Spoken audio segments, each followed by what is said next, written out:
یسوع مسیح کے قادر جلالی اور فتح نام میں تمام ریما ٹی وی کے ناظرین کو میری طرف سے سلام۔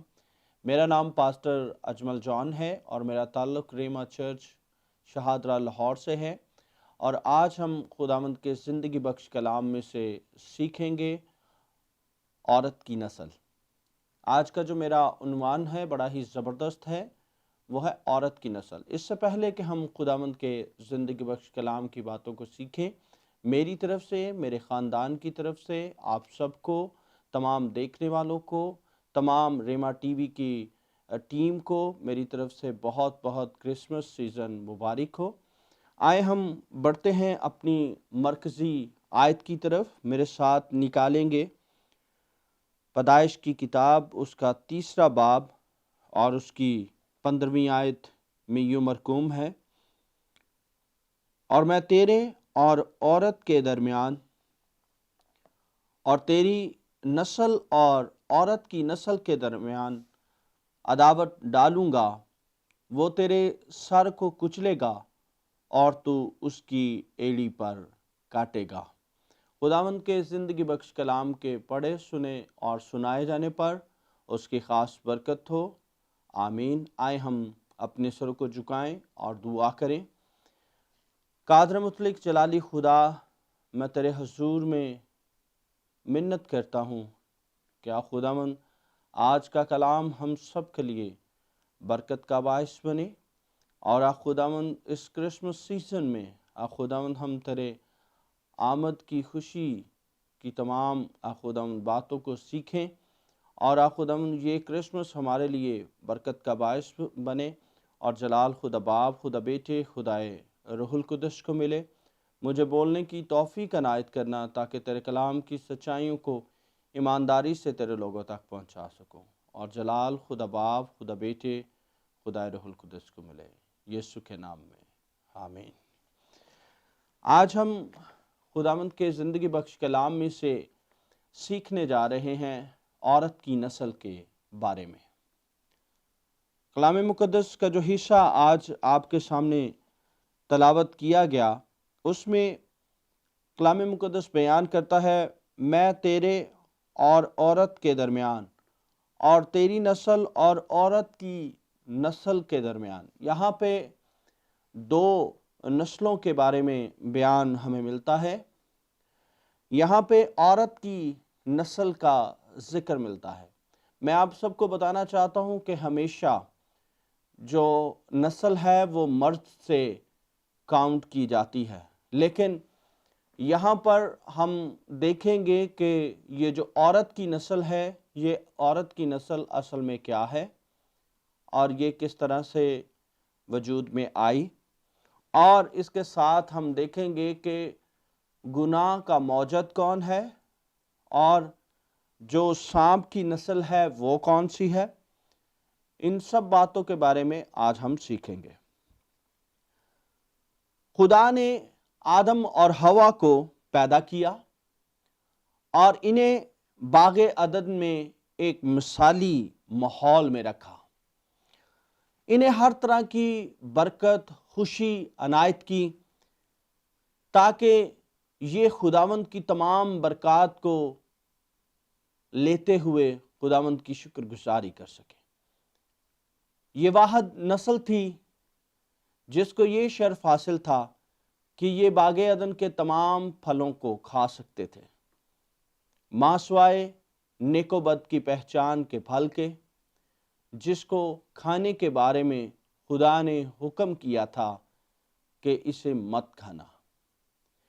ہم دیکھتے ہیں کہ کلام مقدس ہمیں بیان کرتا ہے کہ ابلیس کے ورغلانے سے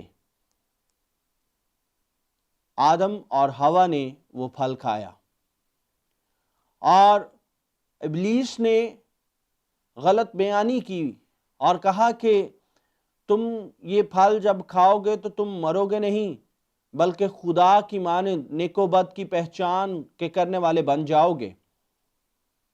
اور ابلیس نے دھوکے سے وہ اختیار کی کنجیاں جو خدا نے آدم اور حوا کو دی تھی، وہ اختیار کی کنجیاں انسان سے چھین لی، اور کیونکہ انسان نے وہ نیک و بد کی پہچان کا پھل کھا لیا، اس لیے وہ باغ عدن سے نکل گئے اور خدا کے حکم کی انہوں نے نافرمانی کی۔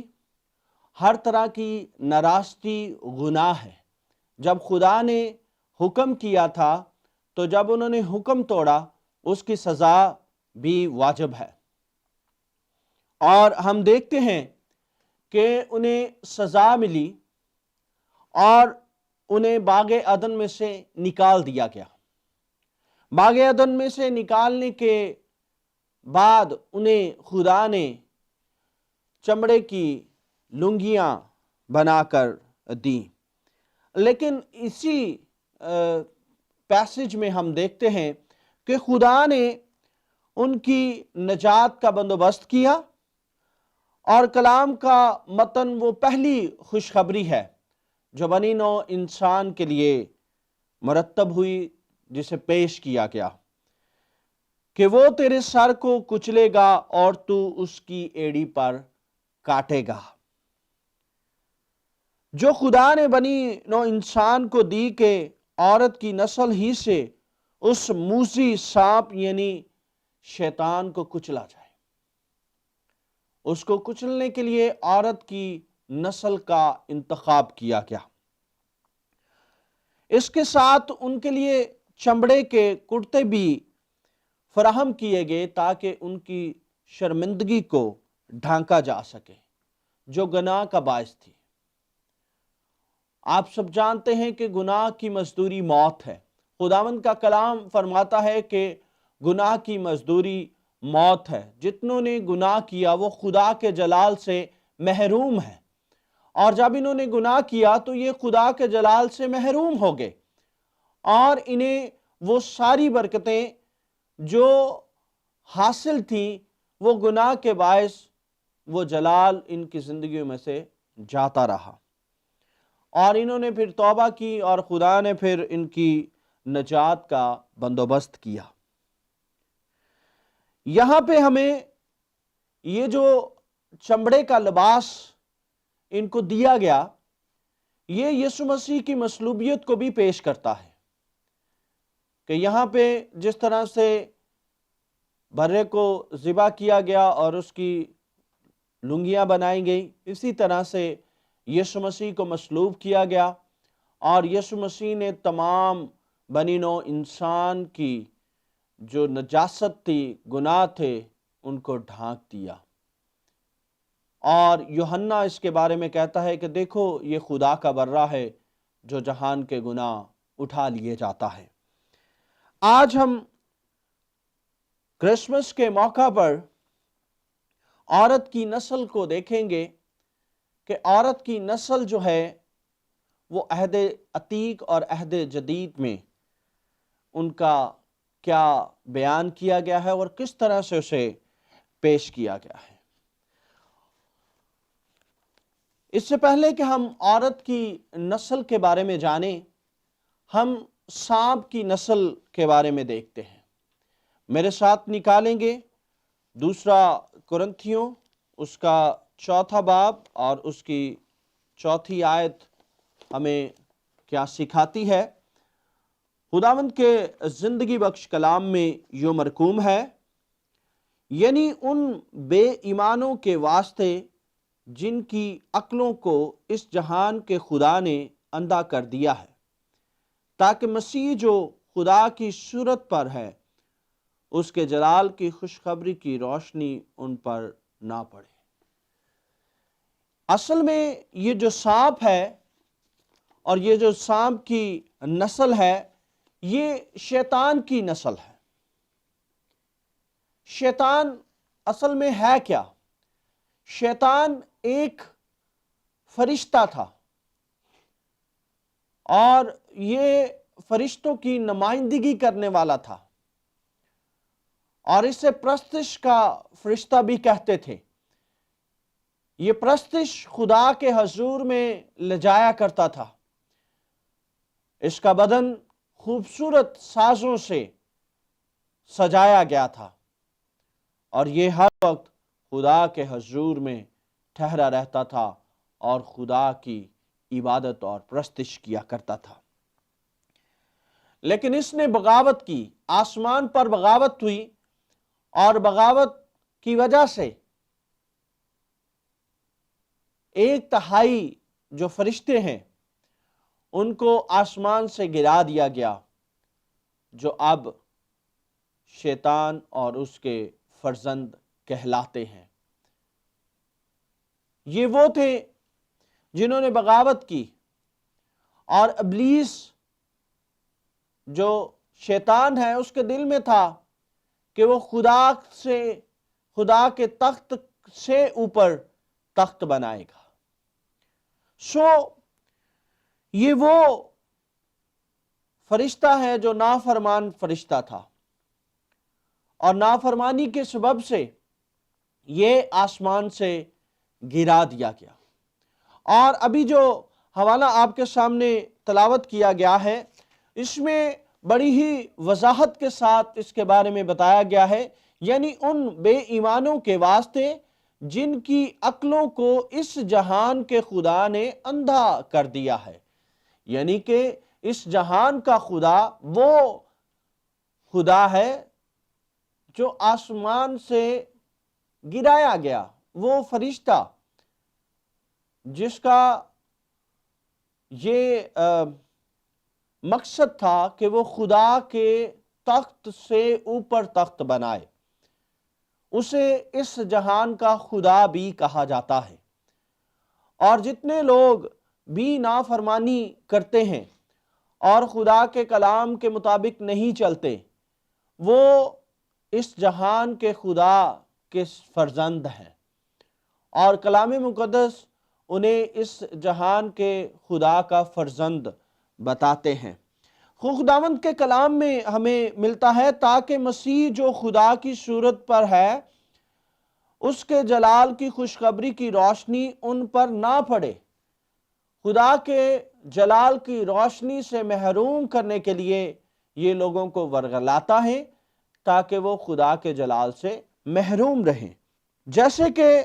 جیسے قائن نے اپنے بھائی کا قتل کر دیا، ہمیں اس کا ذکر پہلا یوحنا اس کے 3 باب کی 12ویں آیت میں ملتا ہے۔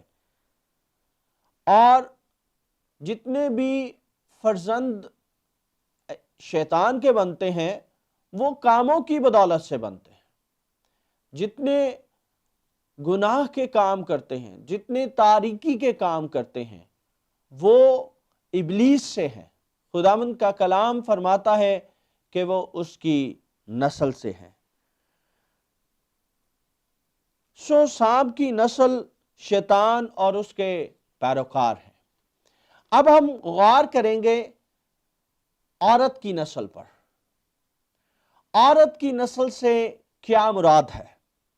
دونویں طور پر نسل مرد سے کہلاتی ہے، لیکن یہاں عورت کی نسل کا ذکر کیا گیا ہے۔ عورت کی نسل کیسے عمل میں آ سکتی ہے؟ فطرتی طور پر یہ ناممکن ہے، ایسا ممکن نہیں ہو سکتا۔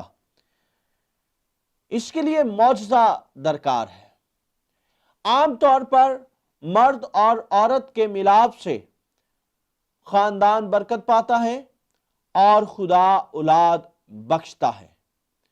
اور یہاں پہ کلام مقدس کا جو حصہ رکھا گیا اس میں عورت کی نسل کا ذکر ملتا ہے۔ معجزہ خدا کی قدرت سے عمل میں آیا اور نبیوں کی پیشن گوئیاں پوری ہوئیں۔ کلام مقدس بیان کرتا ہے، یسایہ کی کتاب اس کا 7واں باب اور اس کی 14ویں آیت ہمیں اس کے بارے میں بتاتی ہے۔ آئیں ہم خداوند کے زندگی بخش کلام میں سے دیکھیں۔ کلام مقدس میں یوں مرقوم ہے، لیکن خداوند آپ تم کو ایک نشان بخشے گا، دیکھو ایک کنواری حاملہ ہوگی اور بیٹا پیدا ہوگا اور اس کا نام ایمینول رکھیں گے۔ کلام مقدس کا جو حصہ پرانے عہد میں ہمیں ملتا ہے، اس کی تکمیل ہمیں نئے عہد نامے میں پوری ہوتی ہوئی نظر آتی ہے۔ آئے میرے ساتھ خداوند کے زندگی بخش کلام میں سے دیکھیں۔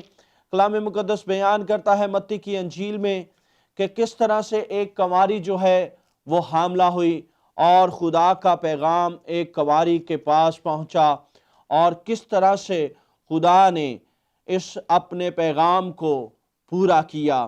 میرے ساتھ نکالیں گے متی رسول کی معرفت لکھی گئی انجیل، اس کا پہلا باب اور اس کی 22ویں اور 23ویں آیت کو ہم دیکھیں گے۔ یہاں پہ یوں مرقوم ہے، یہ سب کچھ اس لیے ہوا کہ جو خداوند نے نبی کی معرفت کہا تھا وہ پورا ہو کے، دیکھو ایک کنواری حاملہ ہوگی اور بیٹا جنے گی، اور اس کا نام ایمینول رکھیں گے، جس کا ترجمہ ہے خدا ہمارے ساتھ۔ یہاں پہ ہم دیکھتے ہیں کہ ایک کنواری جو ہے وہ حاملہ ہو رہی ہے،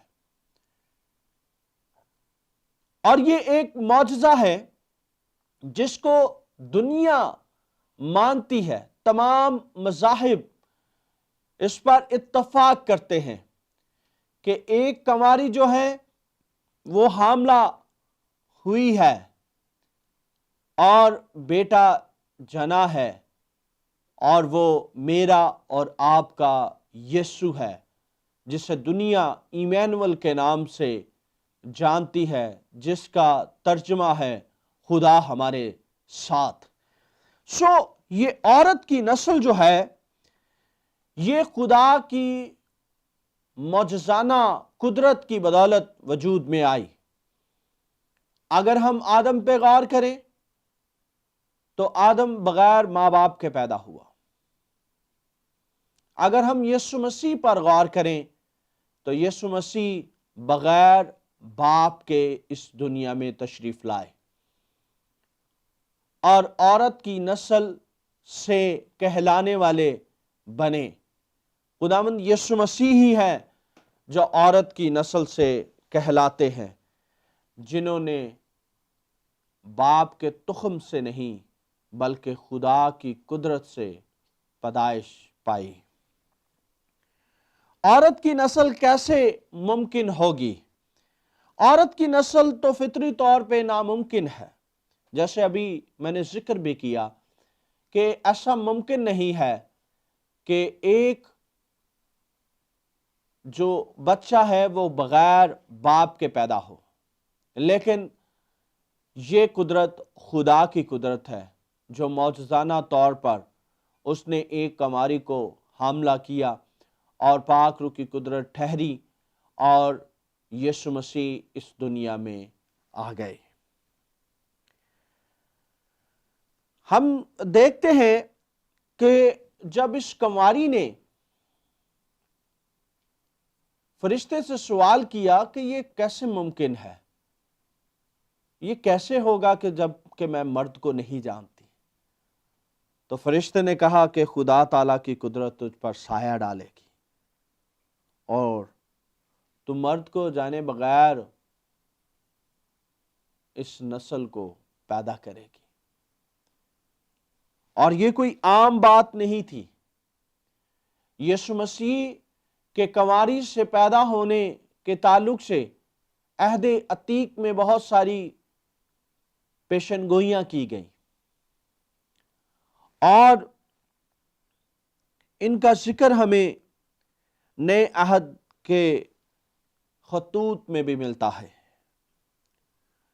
پالوس رسول عورت کی نسل کا ذکر غلطیوں کے خط میں کرتا ہے کہ خدا نے اپنے بیٹے کو بھیجا جو عورت کی نسل سے پیدا ہوا اور شریعت کے ماتحت پیدا ہوا۔ یہ نسل یسوع مسیح ہے۔ یوسف اور مریم کو اس بیٹے کا نام یسوع رکھنے کے لیے بتایا گیا کہ تو اس کا نام یسوع رکھنا، وہی اپنے لوگوں کو ان کے گناہوں سے نجات دے گا۔ میرے عزیزو، خداوند ہمیں برکت دینا چاہتا ہے۔ ان دونوں نسلوں کے درمیان کشمکش پائی جاتی ہے۔ جو عورت کی نسل سے ہیں یعنی یسوع مسیح سے ہیں، وہ سب کے سب ان کو جو شیطان کی نسل سے ہیں، سانپ کی نسل سے ہیں، انہیں کچلیں گے۔ ان دونوں کے درمیان کشمکش پائی جاتی ہے۔ آسمان کے اوپر دونوں طاقتوں یعنی دونوں روحانی طاقتوں کے درمیان جنگ جاری ہے۔ ایک ابلیس کی طاقت ہے، دوسری خدا کی طاقت ہے، جو ہر وقت کسی نہ کسی حالت میں جنگ کر رہے ہیں، اور یہ جنگ روحانی جنگ ہے، یہ دنیوی جنگ نہیں ہے، یہ روحانی جنگ ہے جو ہمارے ذہنوں میں اور آسمانی مقاموں میں اور ہمارے ذہن میں یہ جنگ کی جاتی ہے۔ وہ تیرے سر کو کچلے گا، یہ ایک عظیم فتح کا بیان اور پیشن گوئی ہے جو ہمیں کتاب مقدس میں ملتی ہے۔ عورت کی نسل تیرے سر کو کچلے گی۔ سر آغاز، سربراہی اور نمائندگی کی علامت ہے۔ عورت کی نسل مسیح ہے۔ سانپ یعنی شیطان کو کچلا گیا۔ کچلنے کا مطلب ختمہ کر دیا گیا۔ کلام مقدس بیان کرتا ہے کہ یسوع مسیح، عبرانیوں کا مصنف اس بات کا بیان کرتا ہے کہ یسوع مسیح اپنا ہی خون لے کر آسمانی مقاموں میں داخل ہو گئے اور انہوں نے ہماری ابدی خلاصی کروائی۔ ابدی خلاصی خداوند یسوع مسیح کے خون سے ممکن ہو گئی، اور خداوند یسوع مسیح نے ابلیس کے سر کو کچلا اور اس نسل کا خاتمہ کیا۔ مسیح ہماری خاطر مصلوب ہوا اور وہ ہمیں سرفراز کر گیا۔ اس نے عالمگیر کفارہ ہماری خاطر ادا کیا۔ جتنے بھی آج خداوند یسوع مسیح کو قبول کرتے ہیں، وہ سب کے سب اس کے فرزند بن جاتے ہیں۔ کلام مقدس بیان کرتا ہے جتنوں نے اسے قبول کیا، اس نے ان کو اپنے فرزند بننے کا حق بخشا۔ آپ جتنے خداوند یسوع مسیح کو قبول کرتے ہیں، آپ بھی عورت کی نسل سے ہو جاتے ہیں اور مسیح کے پیروکار ہو جاتے ہیں۔ میرے عزیز بھائیوں، بہنوں، بزرگوں، اگر آپ نے ابھی تک خداوند یسوع مسیح کو اپنا شخصی نجات دہندہ قبول نہیں کیا، تو ابھی آپ کے پاس وقت ہے، ٹائم ہے۔ آپ اسی لمحہ ایک چھوٹی سی دعا کر کے خداوند یسوع مسیح کو اپنا شخصی نجات دہندہ قبول کر سکتے ہیں، اور آپ بھی مسیحی بن سکتے ہیں۔ ہو سکتا ہے آپ نامی مسیحی ہوں، آپ سال کے سال عید کی دعا میں بھی شامل ہوتے ہوں، لیکن خداوند یسوع مسیح آپ کو پکار رہا ہے۔ وہ چاہتا ہے کہ آپ اپنے گناہوں کا اقرار کریں۔ آئے میرے ساتھ ایک چھوٹی سی دعا کر کے آپ خداوند کے بدن میں شامل ہو سکتے ہیں۔ اے خداوند یسوع، میں تیرا شکر کرتا ہوں آج کے کلام کے لیے۔ مجھے توفیق بخش کہ میں تیرے کلام کے مطابق چلوں۔ میں تجھے یعنی خداوند یسوع مسیح کو اپنا شخصی نجات دہندہ قبول کرتا ہوں، قبول کرتی ہوں۔ میرے دل میں آ، مجھے توفیق بخش کہ میں تیرے کلام پر عمل کرتا رہوں۔ میں اپنے سارے گناہوں کا تیرے حضور میں اقرار کرتا ہوں، میں توبہ کرتا ہوں، تاکہ میں اپنی ساری زندگی تیرے ساتھ وفاداری سے گزاروں۔ یسوع کے نام میں آمین۔ میرے عزیزوں، میرا ایمان ہے کہ اگر آپ نے یہ دعا کی ہے تو خداوند یسوع مسیح نے آپ کو چھوا ہے، اور یہ کرسمس، حقیقی کرسمس آپ کے لیے بن جائے گا، اور آپ خداوند کے ساتھ لپٹے رہیں گے اور اصل جو کرسمس کی خوشی ہے اس کو انجوائے کریں گے۔ خداوند مجھے اور آپ کو اس کلام کے وسیلہ سے برکت دے۔ دیکھتے رہیں Reema T V. God bless you all.